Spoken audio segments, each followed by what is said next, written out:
Assalamualaikum warahmatullahi wabarakatuh. Bismillah walhamdulillah wassalatu wassalamu ala rasulillah Sayyidina wa maulana Muhammad ibn Abdillah wa ala alihi wa sahbihi wa mawalah wa la hawla wa la quwwata illa billah. Qala subhanaka la ilma lana illa ma'allamtana innaka antal alimul hakim. Rabbi shrah li sadri wa yassir li amri wahlul 'uqdatam min lisani yafqahu qawli bijahin nabi wa sahbihi wa alihi. Allahumma inna nas'aluka 'ilman nafi'a wa 'amalan shalihan wa nas'aluka an tufaqqihana fid din wa taftaha 'alaina futuhal 'arifin wa tu'allimana at-ta'wil wa tahdina ila sawa'is sabil. Amma ba'd. Hadratul muhtaramin wal mukarramin, yang kula hormati para bapak ibu, para jamaah yang mudah-mudahan selalu diberikan taufik wal hidayah, diberikan sehat wal afiat, mudah-mudahan selalu diberikan rezeki yang barokah dan diberikan kekuatan, istiqamah dan semangat untuk menjalankan ibadah. Amin ya rabbal alamin.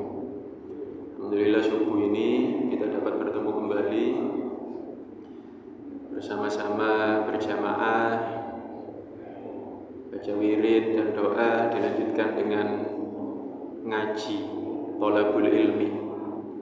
Mudah-mudahan semua ibadah kita diterima oleh Allah, dan mudah-mudahan ngaji kita, thalabul ilmi kita diberikan ilmu yang bermanfaat, yang membawa maslahah dalam ibadah kita, dalam urusan agama kita, urusan dunia dan akhirat kita. Amin ya rabbal alamin. Bismillahirrahmanirrahim.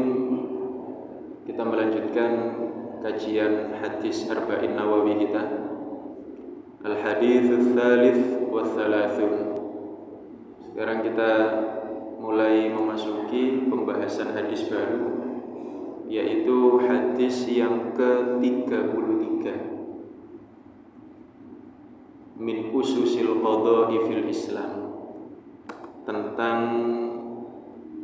dasar qadha, peradilan, hukum, mahkamah fil Islam, di dalam Islam. Ini tema hadis ini tentang ususil qadha, dasar peradilan di dalam Islam. Ketika terjadi sengketa, ada pengakuan, penuduhan, bagaimana syariat mengatur peradilan ini. Teks hadis an Ibnu Abbasin radhiyallahu anhuma, diriwayatkan oleh sahabat Abdullah bin Abbas radhiyallahu anhuma, anna Rasulullah sallallahu alaihi wasallam, bahwasanya Rasulullah sallallahu alaihi wasallam qala, bersabda, law yuqan nasu bidakwahum, seandainya setiap orang diberikan haknya dengan sekedar pengakuan, seandainya semua orang diberikan haknya dengan sekedar ngaku-ngaku, ladda'a rijalun amwala qaumin wa dima'ahum, maka niscaya akan terjadi orang-orang akan mengakui harta orang lain dan darah orang lain. Lakinil bayyinatu 'alal mudda'i, akan tetapi hukum syariat menetapkan bayyinah, bukti ditetapkan, diharuskan dimiliki oleh al-mudda'i, yang mengaku, yang menuntut, yang menuduh harus memiliki bukti. Wal yaminu 'ala man angkar, dan sumpah dianggap cukup bagi yang mengingkari. Haditsun hasan, ini hadis hasan, rawahul Baihaqi wa ghairuhu, diriwayatkan oleh Imam Baihaqi dan selainnya. Hakadha, dengan redaksi ini. Wa ba'duhu, sebagian redaksi hadis ini fis sahihain, ada di dalam Sahih Bukhari dan Sahih Muslim. Jadi hadis ini ia hasan, ia sahih. redaksi hadis yang ini adalah riwayat Imam Baihaqi, tapi juga sebagian dari hadis ini diriwayatkan oleh Imam Bukhari dan Imam Muslim. Ini adalah teks hadis yang insya Allah akan kita kaji subuh hari ini. Jika setiap orang diberikan haknya hanya dengan ngaku-ngaku, maka semua orang akan ngaku. Iku mobilku, iku HP-ku, iku duitku. Apakah cukup ngaku-ngaku gitu langsung dikasih? Ya tentunya tidak. Orang yang ngaku bayyinah alal mudda'i. Orang yang mengaku harus punya bukti. Dan yang dituduh ketika ingkar cukup dengan sumpah. Nah itu teks hadisnya begitu. Sekarang kita masuk ke dalam syarahnya. Bismillahirrahmanirrahim. An Ibni Abbas radhiyallahu anhuma. Hadis diriwayatkan oleh sahabat Abdullah bin Abbas radhiyallahu anhuma, semoga Allah meridhoi keduanya. Anhuma, kalau radhiyallahu anhu, semoga Allah meridhoinya. Itu kalau laki-laki satu, radhiyallahu anhu. Kalau perempuan satu, radhiyallahu anha. Kalau yang meriwayatkan sahabat perempuan, misalnya An Aisyah radhiyallahu anha gitu. Kalau laki-laki radhiyallahu anhu. Kalau dua orang radhiyallahu anhuma. Loh, kenapa kok dua orang? Karena ini maksudnya Abdullah bin Abbas. Abdullahnya sahabat, ayahnya Abbas juga sahabat. Makanya doanya radhiyallahu anhuma, semoga Allah meridhoi keduanya. Karena bapak dan anak sama-sama sahabat. Wa taqaddamal kalamu alaih. Di syarah hadis yang ini tidak disebutkan lagi profil atau biografi Abdullah bin Abbas, karena di hadis sebelumnya sudah pernah, yaitu di hadis yang ke-19. Kapan ngaji hadis ke-19 ini? Mungkin udah tahun kemarin atau 2 tahun yang lalu. Tapi kalau ulang sekedik ya, Abdullah bin Abbas ini adalah sepupunya Nabi Shallallahu Alaihi Wasallam. Abdullah bin Abbas, karena Abbas itu juga anaknya Abdul Muttalib ya. Abdullah bin Abbas bin Abdul Muttalib. Jadi Abdul Muttalib itu punya anak banyak. Yang laki-laki 13, yang perempuan 5 atau 6 plus lebih. 6 insyaallah 6. Ya, anaknya Abdul Muttalib, yang laki-laki 13 termasuk ayahnya Nabi. Yang laki-laki 13, yang perempuan 6. 18 anak Abdul Muttalib. Dari berapa istri kalau seperti bukan satu istri ya, banyak istrinya, 5 atau 4 istrinya Abdul Muttalib. Yang kandung dengan ayahnya Nabi adalah Abu Thalib, dan yang perempuan semuanya kandung dengan Abdullah ayahnya Nabi. Kemudian Abu Thalib ayahnya Sayyidina Ali itu juga kandung dengan ayahnya Nabi. Ini Abbas adalah pamannya Nabi Shallallahu Alaihi Wasallam. Abdullah adalah sepupunya Nabi, termasuk sahabat muda, tapi memiliki keilmuan yang luar biasa. Suatu kali ketika bersama Nabi Shallallahu Alaihi Wasallam di rumah Sayyidah Maimunah, istri Nabi Maimunah, Nabi Muhammad di situ. Kemudian ada Abdullah. Abdullah ini keponakannya Sayyidah Maimunah juga. Kemudian di situ didoakan sama Nabi, Allahumma faqihhu fid-din wa 'allimhu ta'wil. Nabi yang mendoakan, ya Allah, faqihhu fid-din, fahamkan anak ini dalam urusan agama, wa 'allimhu ta'wil, dan ajarkan dia takwil Al-Qur'an. Makanya termasuk salah satu sahabat Nabi yang paling alim. Beliau punya julukan Habrul Ummah.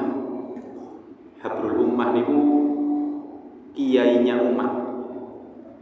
Jadi kiai ini pula levelnya bertingkat-tingkat ya. Wonten kiai kampung, wonten kiai kabupaten. Kabupaten ini kiai di Sidoarjo, kan tentu lebih hebat daripada cuma sekedar kiai ini misalnya kiai ini Jati, kiai ini Candi, kiai ini Sukodono, kan wonten tingkat-tingkat. Wonten malih sing terkenal kiai ini Sidoarjo. Kiai ini Sidoarjo nggih kados Gus Wahid, Kiai Soleh Qasim, Gus Ali Masyuri, ngoten-ngoten itu kan. Niku Gus Ali nasional kita pilih pun nggih. Gus Ali kalau kinten pun tingkat nasional. Wonten malih kiai nasional ngoten nggih. Sing biasa seliweran di televisi.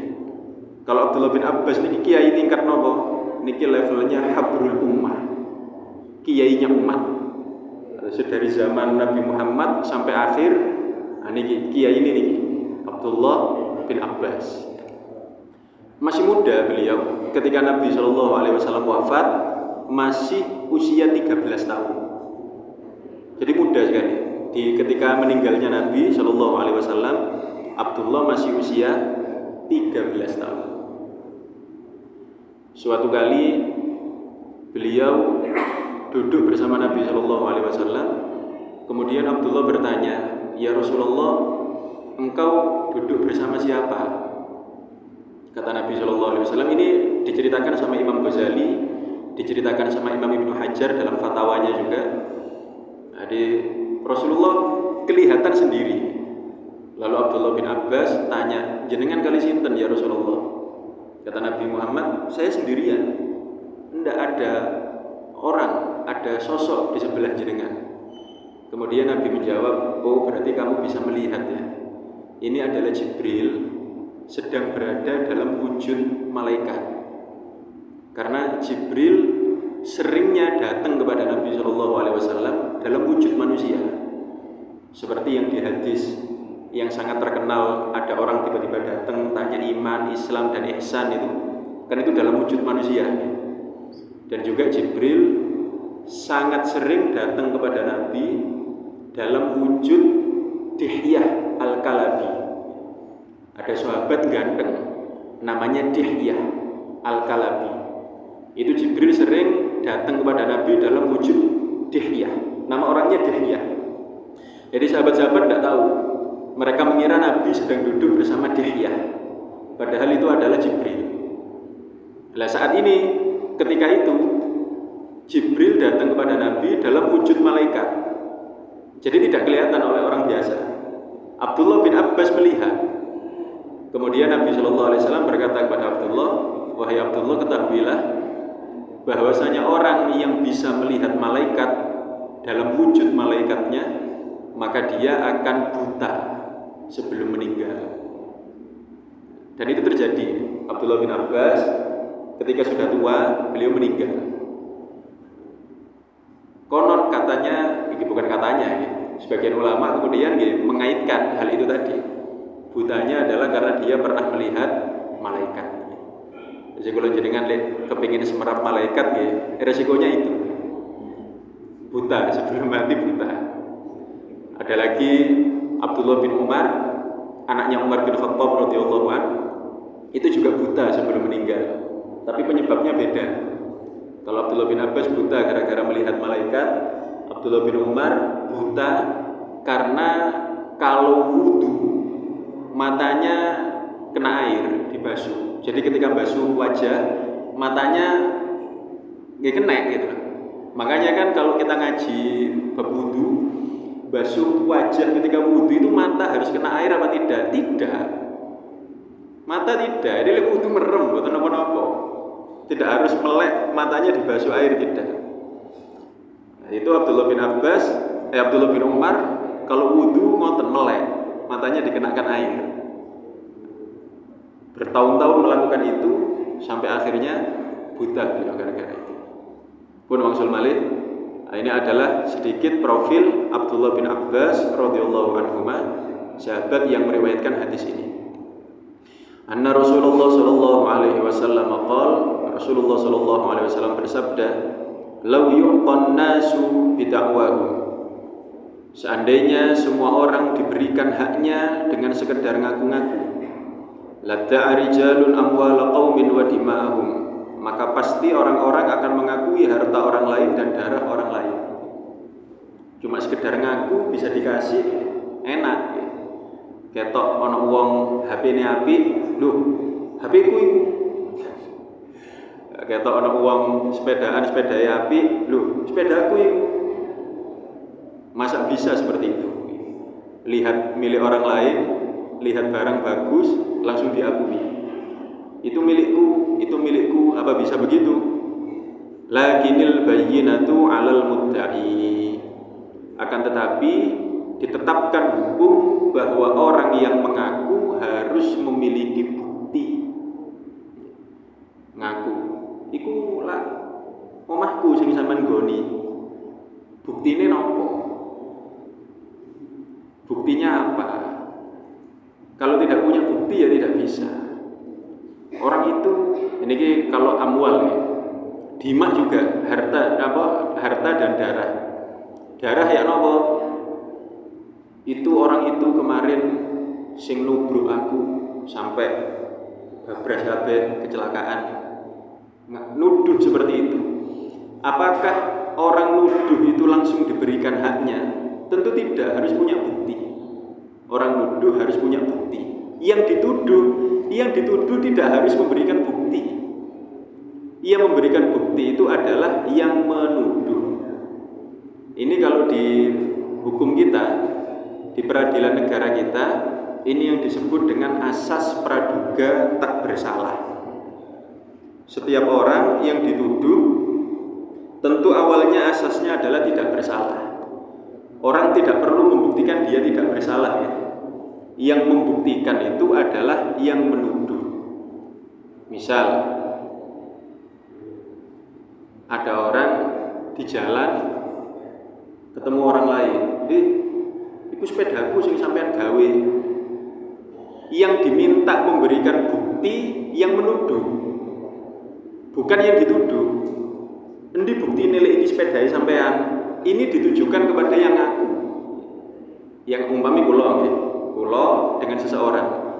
Kula ngaku, iku lak HP-ku sing sampean gawe. Mana buktinya? Yang diminta bukti itu saya, bukan dia. Kenapa? Untuk orang yang dituduh, asasnya adalah praduga tidak bersalah. Tidak harus dia memberikan bukti, yang harus memberikan bukti adalah saya yang menuduh. Kalau saya punya bukti, maka diberikan hak saya. Mana? Itu kan HP saya. Mana buktinya? Ini saya punya suratnya. Atau ini ada saksinya. Ini kemarin yang nemeni saya ketika beli di counter. Sampean tidak punya bukti, maka dimenangkan yang menuntut, yang menuduh.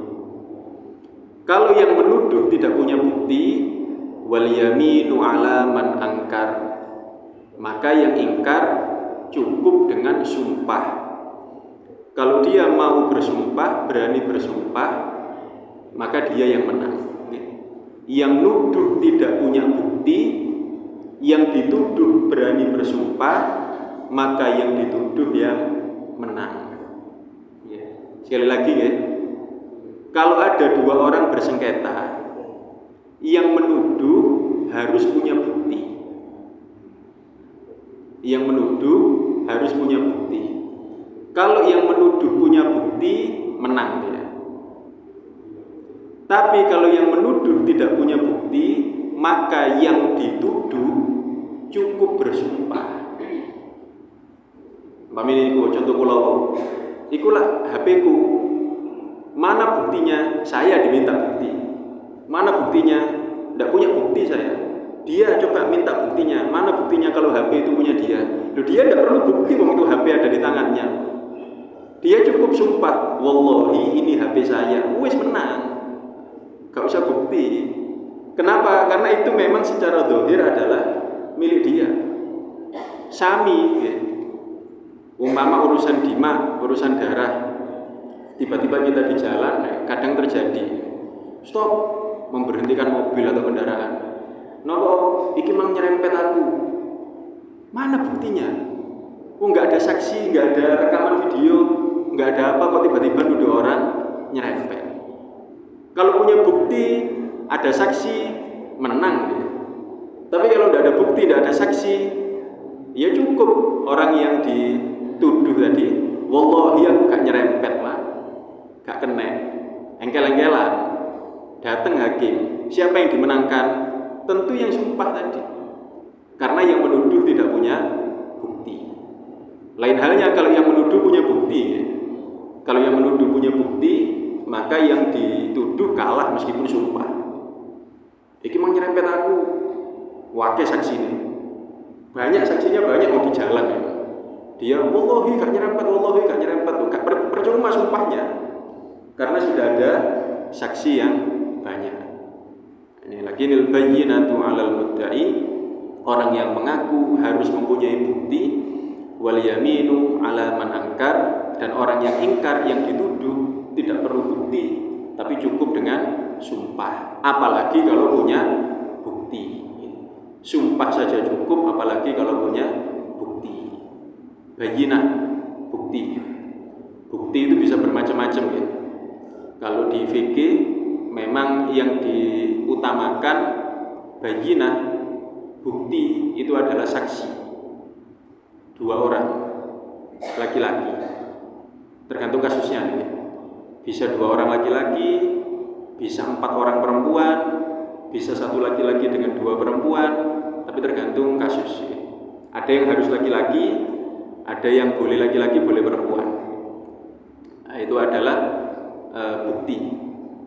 Termasuk juga bukti itu bisa dengan qara'in, bisa dengan tanda-tanda yang lain ya. Meskipun tidak punya bukti, tapi kalau ada tanda yang menunjukkan indikasi kuat, itu juga bisa menjadi pegangan hakim untuk memutuskan hukumnya. Wa yajibul ihtirazu 'anil yaminil kadhibati wa syahadatiz zur. Kemudian begini, orang yang nuduh harus punya bukti. Yang dituduh nggak harus bukti, cukup dengan sumpah. Misal ada 2 orang yang terlibat urusan hutang piutang. A hutang pada B, B nagih, Pak, Mas, kapan sampean bayar hutang? Ya. Maka yang A ngaku kan, yang B nggak, yang B pokoknya 2 orang ini. Satunya nagih, mana sampean kapan bayar hutang? Satunya ingkar, utang apa? Bijui. Sebenarnya yang punya utang, okay? Satunya nagih, kapan sampean bayar utang? Satunya ingkar, utang apa? Kebetulan nggak ada saksi. Makanya ini masalah, utang piutang nggak ada saksi, nggak ada bukti, nggak ada kwitansi, nggak ada surat, nggak ada apa. Akhirnya yang ditagih sumpah, wallahi aku gak duwe utang. Okay.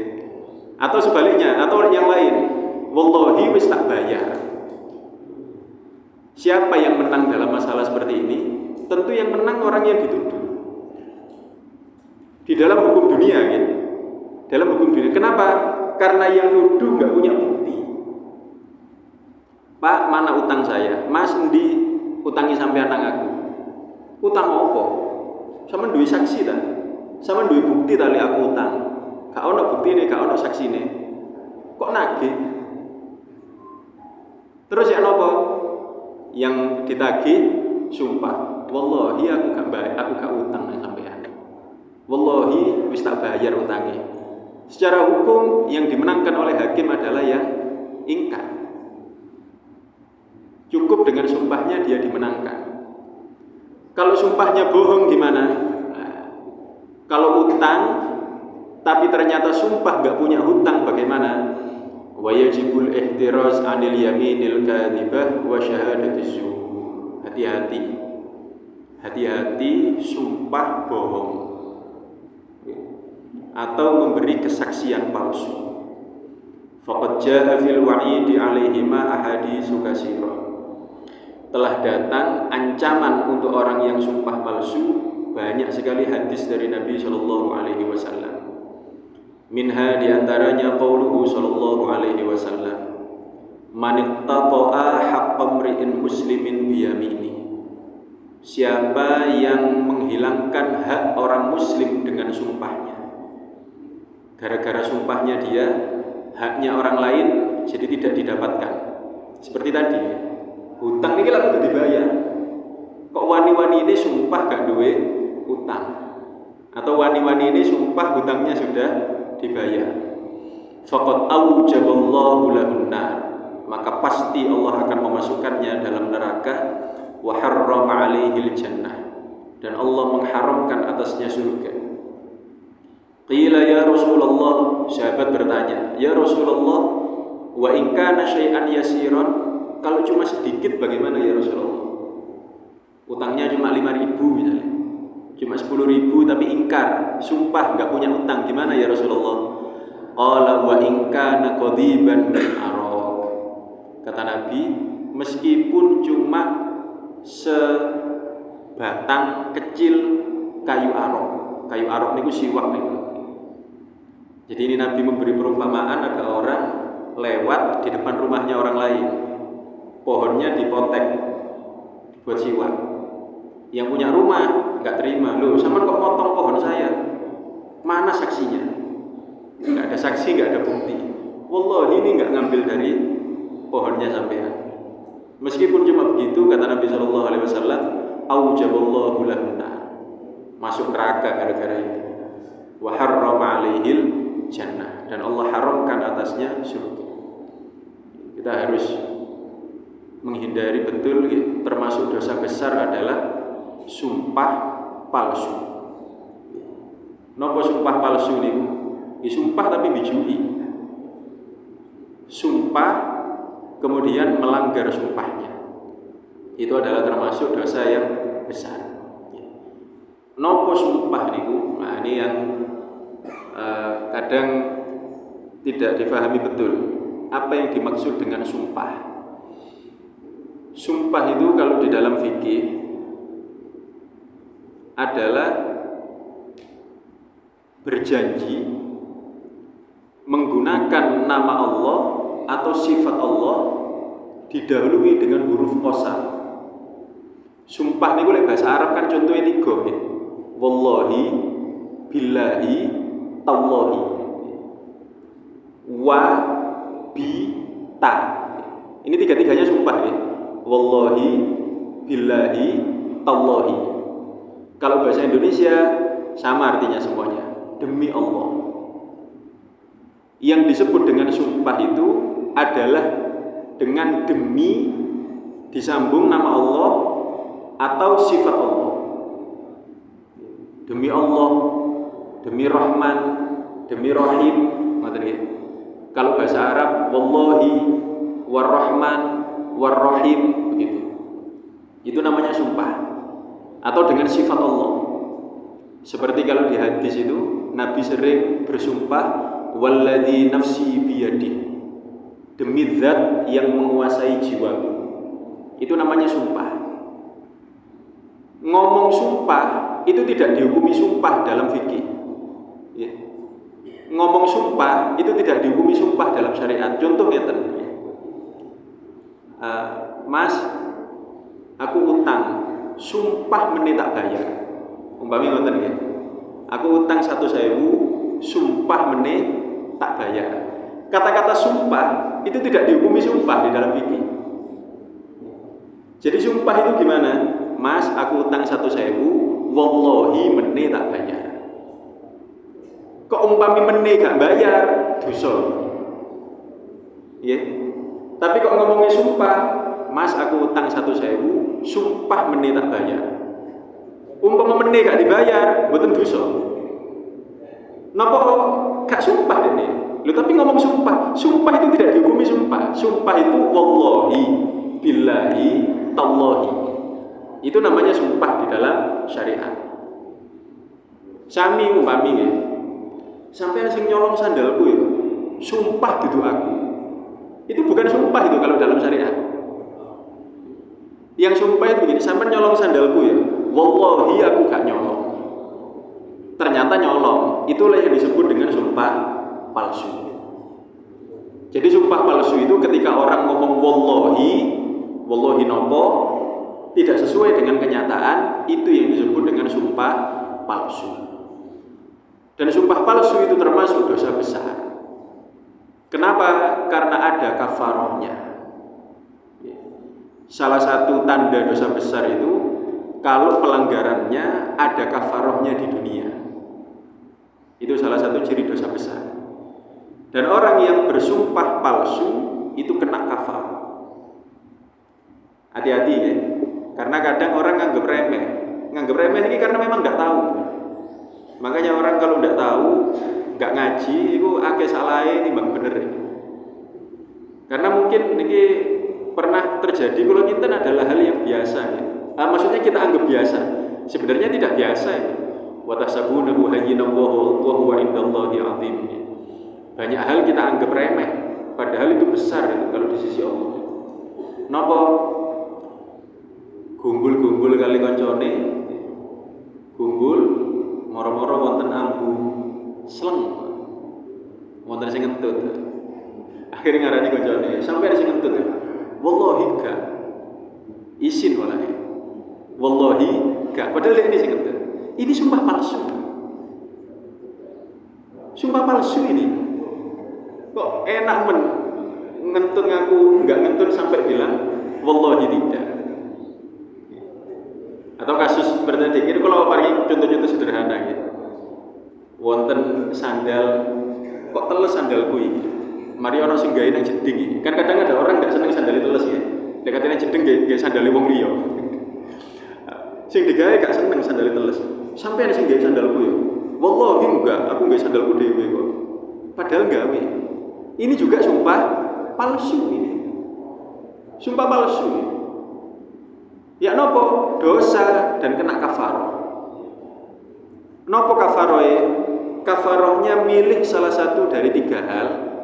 Kalau 1, 2, 3 tidak mampu, baru pilihan yang keempat. Jadi yang keempat bukan pilihan dari pertama ya. Yang keempat itu hanya boleh dipilih kalau 1, 2, 3 tidak mampu. Apa kafaroh bagi orang yang melanggar sumpah? Boleh milih ya, silahkan milih 1 dari 3, tidak harus urut ini. Terserah mau yang 1, yang 2, yang 3 boleh. Napa mawon? 1, membebaskan budak. Nah ini yang paling berat ini. Yang kedua dan 3 ringan soalnya. 1 ini berat sendiri. Memerdekakan budak. Apalagi sekarang budak sudah tidak ada. Yang kedua, memberi makan 10 orang miskin per orang 1 mud. Ya. Ini jadi kalau kita pernah melanggar sumpah kafaroh ini Bung ya. Memberi makan 10 orang miskin 1 orang 1 mud. 1 mud itu segini lagi, secakupan tangan gitu. Zakat fitrah itu 4 mud. Berarti 1 mud itu 1/4-nya zakat fitrah. 1 mud itu sekitar 7-8 on. Berarti kalau 10 mud itu kurang lebih sama dengan 2,5 kali zakat fitrah. Karena zakat fitrah itu 4 mud ya. Ini kafarahnya sumpah 10 mud. Berarti 2,5-nya zakat fitrah. Kalau tidak milih yang ini ada pilihan yang ketiga. Napa? Memberi pakaian 10 orang miskin. Ya. Yang pernah melanggar sumpah, yang pernah ya, enggak pernah ya santai mau. Yang pernah melanggar sumpah, kafarahnya salah satu dari 3 ini. Memerdekakan budak tidak ada, tapi memberi makan 10 orang miskin atau memberi pakaian 10 orang miskin. Kalau 3-3-nya tidak mampu, kenapa tidak mampu? Tidak punya uang misalnya. Baru yang keempat, nopo puasa 3 hari. Bagi orang yang melanggar sumpah atau sumpah palsu itu hukuman di dunianya ya. Hukuman di akhiratnya lain lagi. Ini hukuman di dunia harus kafar. Di akhirat lain lagi. Wa fi sahihain, di dalam riwayat Imam Bukhari dan Imam Muslim, qala Nabi sallallahu alaihi wasallam, Nabi sallallahu alaihi wasallam bersabda, ala unabbiukum bi akbaril kabair. Kata Nabi, maukah kalian aku beritahu dosa besar yang paling besar? Salatan, 3 kali Nabi berucap begitu diulang. ala unabbiukum bi akbaril kabair. Maukah kalian aku beritahu dosa besar yang paling besar? Qulna, para sahabat menjawab, bala ya Rasulullah. Tentu kami mau diberitahu ya Rasulullah, agar kami dapat menghindarinya. Qala, kemudian Nabi menjawab, al-isyraku billah. Dosa besar yang paling besar, satu, menyekutukan Allah. Yang kedua, wa uququl walidain, durhaka kepada orang tua. Dosa besar yang paling besar kedua.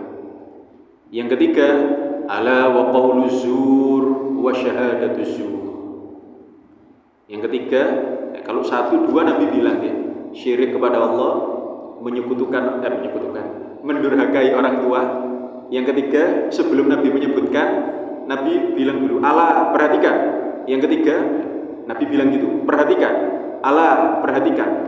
Wa qaulu zur wa syahadatu zur, sumpah palsu, kesaksian palsu.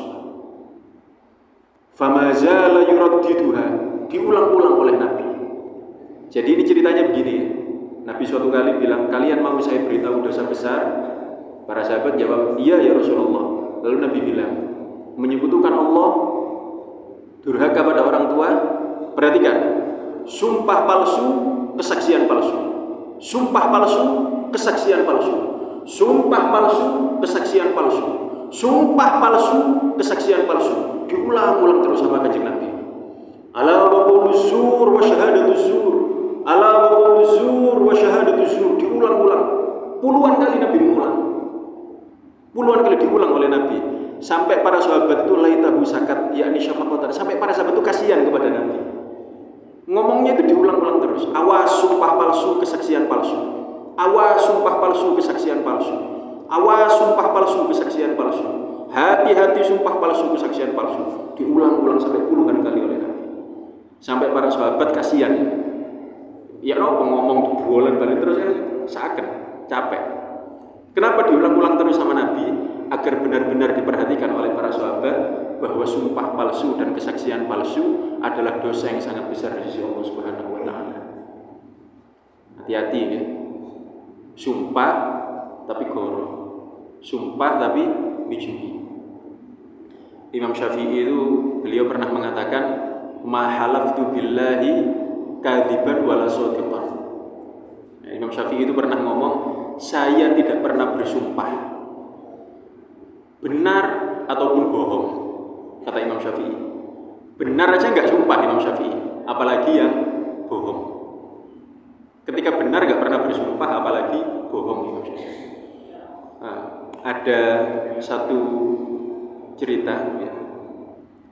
Ada seorang soleh ya. Ini tokohnya masih hidup orang yang terjadi ini, yang menceritakan muridnya. Ada seorang soleh, tanahnya diakui oleh orang lain. Jadi tiba-tiba suatu kali ada orang datang ke rumahnya ngakui tanahnya. Tanah yang di sana itu punya saya. Padahal tanah itu semua orang sak kampung tahu bukan punya dia. Tiba-tiba diakui. Akhirnya sama orang soleh ini dikasih. Ya sudah, kalau memang sampean ngaku tanah itu punya sampean ambil. Ngoten, masalah tanah hadirin. Kula jenengan le masalah tanah niki sak duluran ae iso dadi musuh gara-gara urusan ngeten niki. Ini orang lain ngakui tanahnya dikasih. Kemudian ditanya sama anak-anaknya, "Ya Syekh, itu kan tanah punya antum. Kita anak-anak semua tahu itu punya bapak, punya ayah. Orang-orang juga tahu itu punya sampean. Kenapa kok sampean ngalah tanahnya dikasihkan? Apalagi sampean kan dituduh. Kalau dituduh kan nggak perlu memberikan bukti, cukup dengan sumpah. Kenapa kok jenengan tidak memperjuangkan hak jenengan atas tanah itu?" Jawabannya nopo? Saya malu di hadapan Allah. Sengketa urusan remeh. Saya malu di hadapan Allah kalau rame-rame sengketa-sengketa urusan remeh. Jadi urusan tanah itu dianggap urusan remeh. Napa orang soleh? Pokoknya urusan dunia itu adalah remeh.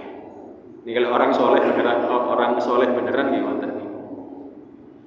Sumpah palsu ya. Berhati-hati sumpah palsu. Karena memang itu orang kalau dituduh nggak harus pakai bukti, cukup dengan sumpah. Tapi kalau sumpahnya palsu, awas. Di dunia lolos, di dunia bisa lolos. Ditagih utang, wallahi aku gak duwe utang kok, wallahi wis tak bayar. Di dunia lolos. Kalau di akhirat bayar gawe nopo ten akhirat? Bayar gawe salate, bayar gawe ngajine, bayar gawe posoe, udah poso terus mesti diterima. Ditagih kali orang lain. Wa yajibul ihtirazu aidan min daf'ir rishwah wa akhdiha. Lah kemudian di sini juga diselipkan pembahasan tentang rishwah. Napa rishwah niku? Suap. Kenapa kok di syarahnya ada pembahasan suap? Karena kan ini masalah peradilan ya. Tadi di hadis Nabi membahas tentang bukti, membahas tentang sumpah. Tentunya peradilan ini ada hakimnya. Ada hakim, ada saksi. Kan mesti ngoten. Ada hakim, ada saksi, ada pendakwa dan ada terdakwa. Kemudian ada ancaman juga untuk daf'ir rishwah, menyuap. Faqad warada fil hadis, telah datang di dalam hadis sabdanya Nabi sallallahu alaihi wasallam, la'anallahu ar-rashi wal murtashi wal mashi bainahuma. Allah melaknat rashi yang menyuap, wal murtashi yang menerima suap, wal mashi bainahuma perantara antara keduanya. Perantara nitok niki lho dilaknat kali Gusti Allah. Amplop tebel sampean kasihkan nang Pak Hakim.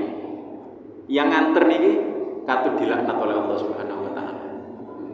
Sing ngeterno padahal kan dia cuma pengantar. Wal mashi bainahuma. Ar-rashi wal murtashi finnar. Makanya ini pernah ada video lumayan viral lah waktu itu. Tapi Ustadz guyon ya. Ustadz guyon ngeten. Kata siapa menyuap itu dosa? Menyuap itu tidak dosa. Tapi belum selesai ya, mohon disimak sampai akhir ya. Kata siapa menyuap itu dosa? Menyuap itu tidak dosa. Kenapa? Karena hadisnya Nabi bilang ar-rashi wal murtashi finnar. Yang menyuap dan yang disuap itu masuk neraka. Nabi nggak bilang dosa kan? Berarti tidak dosa, tapi masuk neraka. Wis gak ada dosa langsung mlebu neraka. Ar-rashi ini malah bisa tiga. Makanya inilah bahayanya kalau video dipotong-potong gimana? Ustadz bilang menyuap itu tidak berdosa. Karena Nabi bilangnya orang menyuap dan yang disuap itu masuk neraka, bukan berdosa. Kalau videonya dipotong, berarti memang gak dosa menyuap. Warishwah, yang dimaksud dengan suap ini apa? Suap ini bahasa Indonesia ini lagi. Rishwah, istilah hadisnya, rishwah itu apa? Ma yubdhalu liqadissu liyahkuma bighairil haqq. Sesuatu yang diberikan kepada qadhi, kepada hakim, agar dia menetapkan hukum bighairil haqq, dengan tidak benar. Aw liyamtani minal hukmi bil haqq, atau agar tidak memberi hukum dengan benar. Hakim datang dua orang, satu punya bukti, penuduh sudah memiliki bukti, hakimnya karena sudah disuap bilang bukti tidak diterima. Padahal buktinya sudah benar. Mestinya kalau penuduh punya bukti menang kudune. Tapi karena hakimnya disuap, buktinya ditolak, tidak diterima, sing dimenangno sing tertuduh. Karena dia sudah menerima suap. Kalau sempat pernah dengar kajiannya Gus Bahak. Ini termasuk napa namanya? Pembahasan yang bagus sekali ini. Mungkin jenengan juga pernah dengar ya. Gus Bahak itu ketika membahas riswah ya seperti ini. Tapi beliau punya sudut pandang yang sangat bagus menurut beliau, menarik sekali. Suap itu kan sesuatu yang diberikan kepada hakim atau kepada penegak hukum atau siapapun lah ya. Pokoknya hakim atau lainnya untuk kebatilan. Sederhananya kan gitu ya. Memberikan uang kepada orang lain untuk tujuan batil. Kalau tujuannya itu hak, bukan suap namanya. Gus Baha itu dulu bahasnya ketika pemilu. Gus Baha itu bahasnya ketika pemilu. Kan wonten serangan fajar. Fajar niku suap napa boten? Kalau kata Gus Baha tergantung.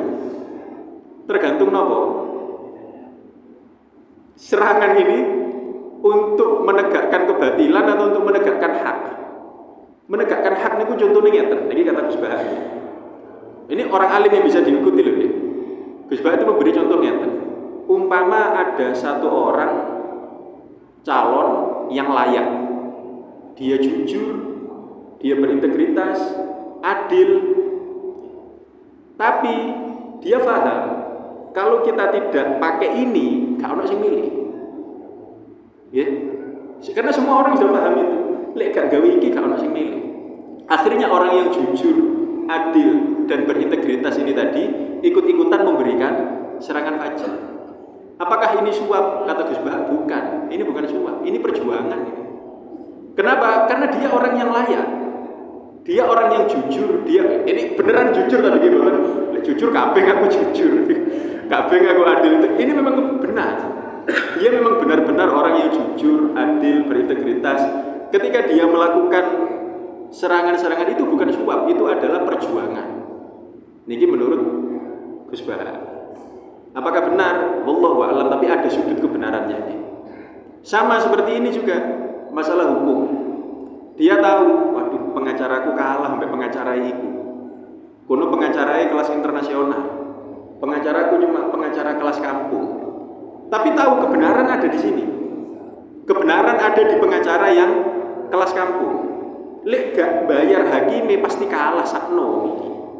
Padahal yang benar adalah dia. Akhirnya nopo sing bener niki wau memberi hadiah kepada hakim. Tujuannya apa? Biar yang berhak ini yang menang.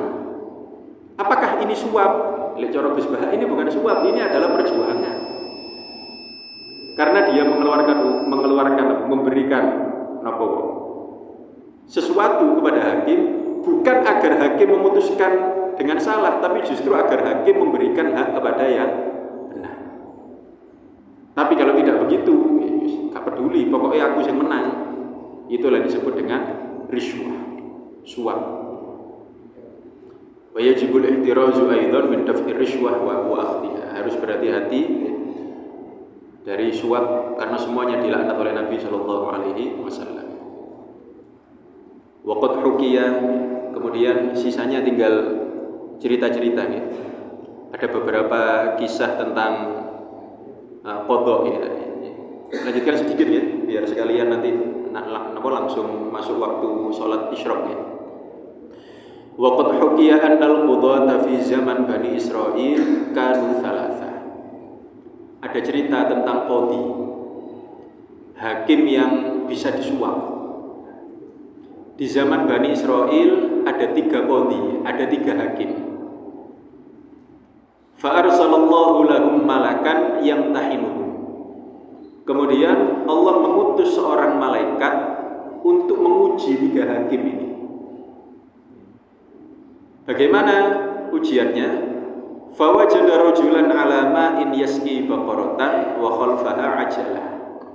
Kemudian malaikat ini turun berwujud sebagai manusia, mendapati seorang laki-laki sedang ngasih minum onta, yang onta itu memiliki ajalah, memiliki anak onta, sapi yang memiliki ajalah anaknya. Fada'ahal malaku wa huwa raqibun farasan. Malaikat tadi yang berwujud manusia manggil anak sapinya. Malaikatnya naik kuda. Fatabi'athal ajalatu fatakhasama. Kemudian anak sapinya mengikuti kuda dan duanya bersengketa. Ringkas cerita, langsung kalau ceritakan ya. Ada orang bawa sapi dan anak sapi, sapi kali pedet ya. Kemudian ada malaikat yang mau menguji. Malaikatnya naik kuda. Nah ini malaikat sakti ya. Pedetnya diceluk. Akhirnya pedetnya ngetutno kuda. Bisa dipahami ya? Ada orang bawa sapi sama pedet. Ada malaikat berwujud manusia naik kuda. Pedetnya diceluk, namanya malaikat sakti. Pedetnya langsung ngetutno kuda. Sing duwe pedet ngamuk-ngamuk, lho itu pedetku. Akhirnya mereka bersengketa, bainan al-qadhi. Ayo kita lapor ke hakim aja kalau gitu. Sengketa masalah pedet. Pedet niki wae sing duwe jaran, napa pedet niki wae sing duwe sapi. Faja'a ilal qadhil awal, datang ke hakim yang pertama. Kali malaikate disuap. Dafa'a ilaihil malakudurroh, dikasih permata. Ketika dikasih permata, diomongi kali malaikate, Pak Hakim, nanti sampean bilang pedet ini anak ijaran. Ya nopo carane pedet iso anak ijaran. Mungkin ngeten. Jarane kengken mlaku ngalor, sapine kengken mlaku ngidul. Pedete melok sapa? Berarti anak iku. Ngoten nggih. Malaikatnya kan sakti. Ketika dipraktekkan jarane ngidul napa? Jarane ngalor, sapine ngidul, pedete tumut jaran. Akhirnya kali hakime berarti pedet iki anak ijaran. Napa? Karena wis disuap. Karena wis disuap niku lho iso pedet anak ijaran iki ana. Gara-gara sudah disuap. Akhirnya ke kodi yang kedua, sama seperti itu juga. Ke kodi yang kedua sama begitu. Prakteknya gitu tadi. Kemudian ke kodi yang ketiga. Pak Kodi, nah ini kodi yang ketiga ini baru kodi benar. Seperti itu tadi, sampai nanti bilang pedet ini anak ijaran.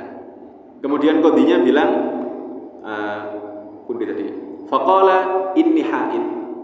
Maaf, saya hari ini libur dulu. Napa? Saya lagi haid. Kata kodinya. Kodi ini lanang. Maaf, hari ini saya libur dulu kerjanya. Napa? Saya lagi haid. Faqala al-malak subhanallah. Ayahidu dzakar, mosok wong lanang iso haid. Sami kali kodine. Subhanallah ya padha. Mosok iso jaran duwe anak pedhet.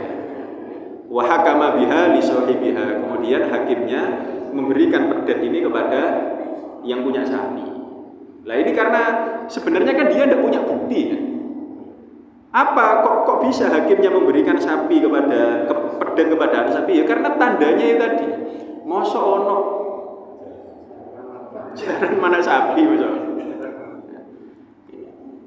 Dan ini ada beberapa cerita lagi menarik. Ini anwa'ul hukmi fi man sabaqana minal umam.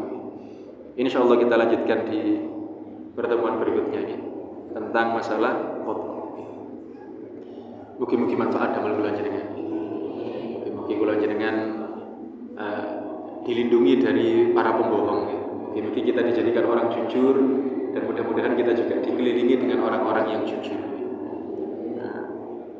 Urusan ombek wong ruwet niki nggih ruwet. Urusan kali wong ruwet nggih melok ruwet. Mugi-mugi semua urusan kehidupan kita dimudahkan oleh Allah Subhanahu wa taala. Amin ya rabbal alamin. Bismillahirrahmanirrahim. Allahumma shalli wa sallim wa barik ala sayidina Muhammad wa ala ali sayidina Muhammad walhamdulillahi rabbil alamin. Allahumma rzuqna fahman nabiyyin wa hifdzal mursalin wa ilhamal malaikatil muqarrabin. Allahumma aghnina bil ilmi wa zayyinna bil hilmi wa akrimna bit taqwa wa jammilna bil afiyah ya arhamar rahimin. Rabbana atina fid dunya hasanah wa fil akhirati hasanah wa qina adzabannar. Wa sallallahu ala sayidina Muhammadin nabiyil ummi wa ala alihi wa sahbihi wa baraka wa sallam. Walhamdulillahi rabbil alamin. Subhanakallahumma wa bihamdika asyhadu an la ilaha illa anta astaghfiruka wa atubu ilaik. Wallahul muwaffiq ila aqwamit thoriq. Assalamualaikum warahmatullahi wabarakatuh.